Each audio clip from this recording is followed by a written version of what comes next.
Hello, can you hear me?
Hi.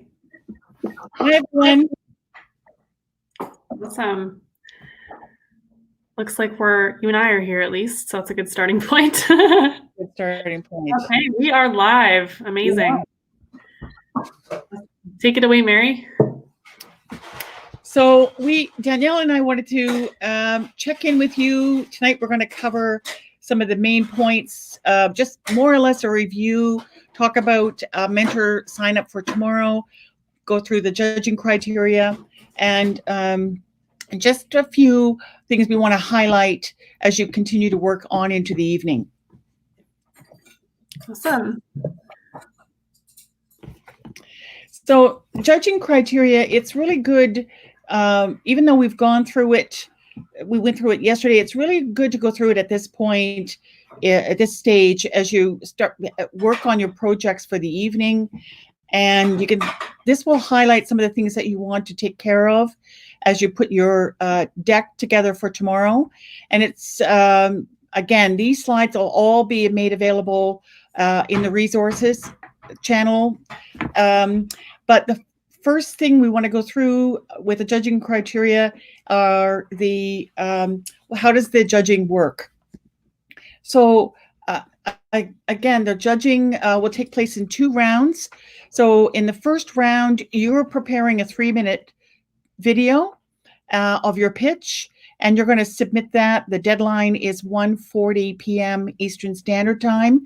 We'll be giving you a form to submit that, along with the Google Slides. So we do want to say the Google Slides are not mandatory, but we highly recommend that your pitch be based on your slides. That is what the judges are most used to. And it's also good for you to have a set of slides to go with your pitch. Judges will then pick the top 10 best teams. Those 10 teams will then move on to round 2.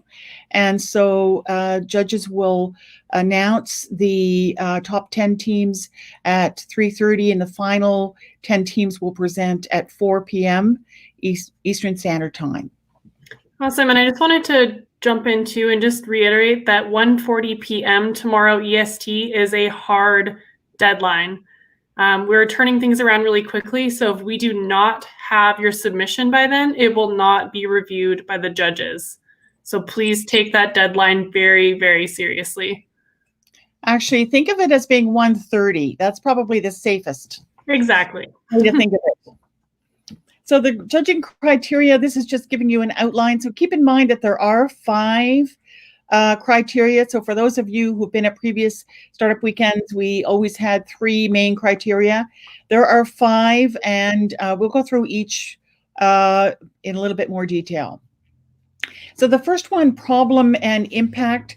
First and foremost, what's going to be really important is to determine that you are solving a real problem and that this problem is related to COVID-19. And you need to convey this early in your pitch. We talked about a possible stream of slides this morning to help you tell the story, but conveying the problem is really important early on. The judges will be looking for this. And notice that the problem is linked to your value proposition. And so the value proposition is actually embedded in this piece around the problem, because if you're solving a problem, you are creating value. And you validate that by talking to potential customers. So great work today in the teams and the check-ins, where you shared with us what you were doing for customer validation, and continue to fold in your learnings from the customer validation into your pitch deck and into your development of your product. That's really, really important. What did you learn from the customer validation? This is the evidence-based piece of the product that you're building.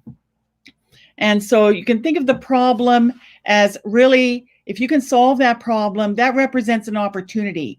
And around this, you want to sort of understand how big is the problem, for whom, how big is the market, and that's going to sort of convey the message of impact. Execution and design. So one of the things your team will be working on this weekend, as you already know, is your minimum viable product. So we've noted the definition a few times, but remember, it's a minimum set of features that addresses your problem, designed as an early stage test. So you can think of that minimum viable product is something that you can convey to your customers as you're doing customer discovery. You'll be developing it throughout the weekend.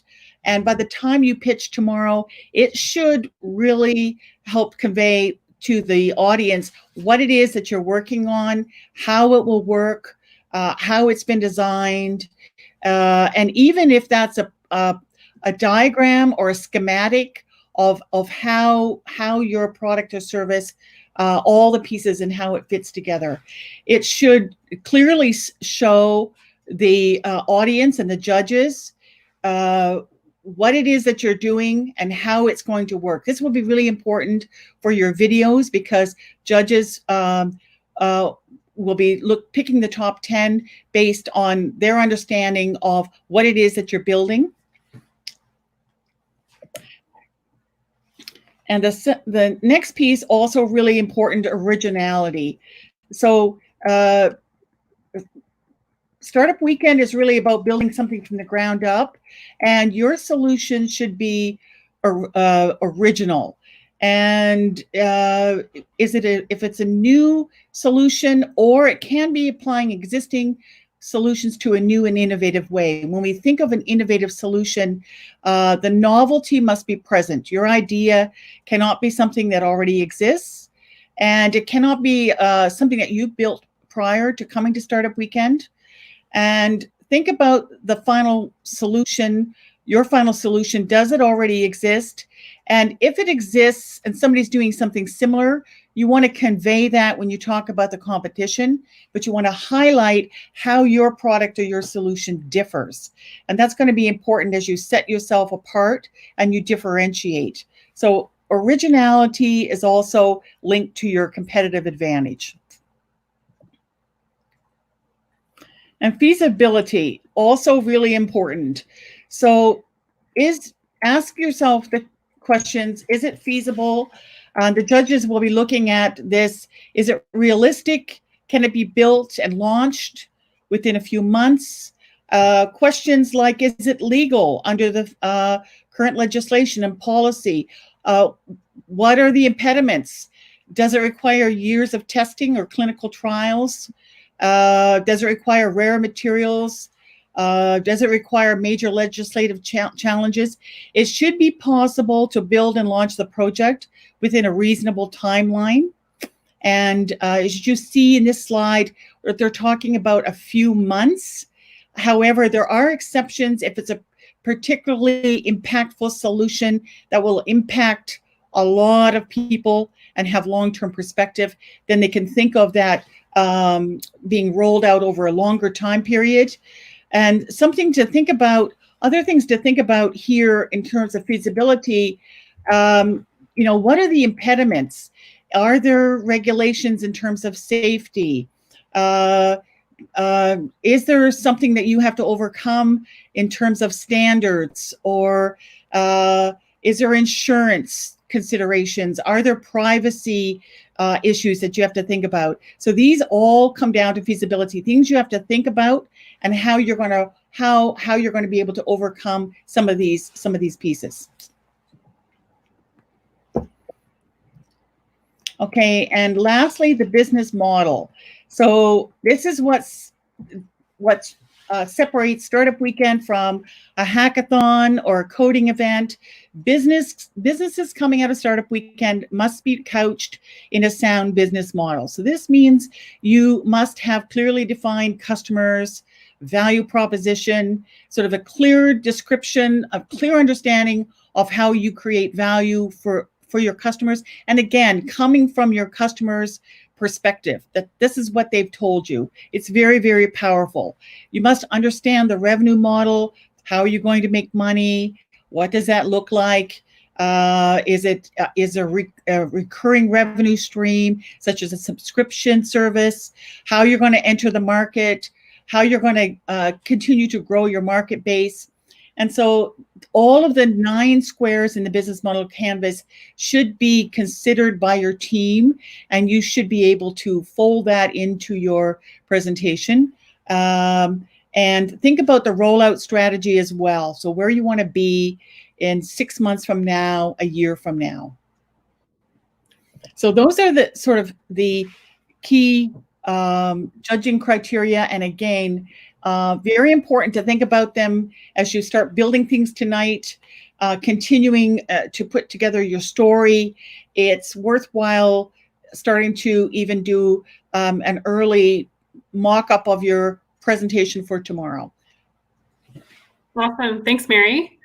So the last couple pieces we wanted to go over are just thinking about what you're working on this evening. So you should be working on your minimum viable product. Again, like Mary said, you might be starting to develop your pitch deck or the format of your pitch. So we've been spending a lot of time across our team posting things to the resources and tools channel. And we just wanted to highlight a few that can help you as you're working throughout the night tonight. So when you're working on your minimum viable product or MVP, you're going to want to think about how you can quickly start to test. So I have seen some really good examples of this already. I know that some of the teams, have been reaching out one-on-one to potential customers, but they also realize that they need volunteers. So they've sent out a sign-up form to try and see whether there's interest there. So that's a great way to test if you have all of the resources in your network to help support what you're trying to build. So if you visit the rapid prototyping site, you'll see just some kind of thought-provoking questions of, what are the pieces that you're actually trying to test? How can you do rapid experimentation to see what's working and what's not quickly? It's also helping you kind of brainstorm through who you would test with. Which audiences do you actually want to test that minimum viable product with?